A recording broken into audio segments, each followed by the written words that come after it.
Hello, one and all. Recently, we have seen the Bombay High Court judgment in which they have increased the maintenance from 50,000 to 3.5 lakh rupees. So, what has actually happened over there?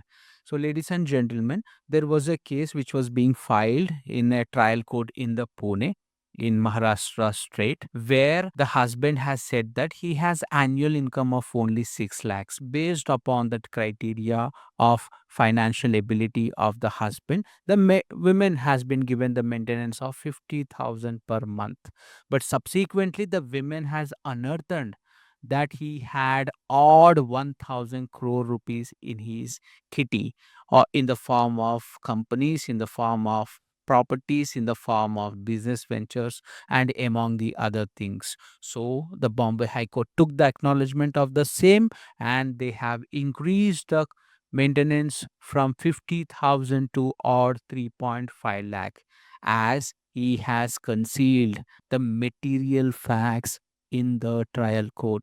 Hence, in order to impose him with any penalty, they have gone for the adverse inference. So, if anybody makes any wrongful depositions before the court of the law, giving the wrongful statements or giving the wrongful admissions or concealment of any material facts, they will be subjected to penalty. So, what we call it as an act of perjury, which needs to be punished off. So, as part of that, the maintenance has been increased from 50,000 to 3.5 lakhs. Would this be applicable only to the male? Aren't these social beneficial legislations are more tilted towards women? Would always be said by any viewer out here.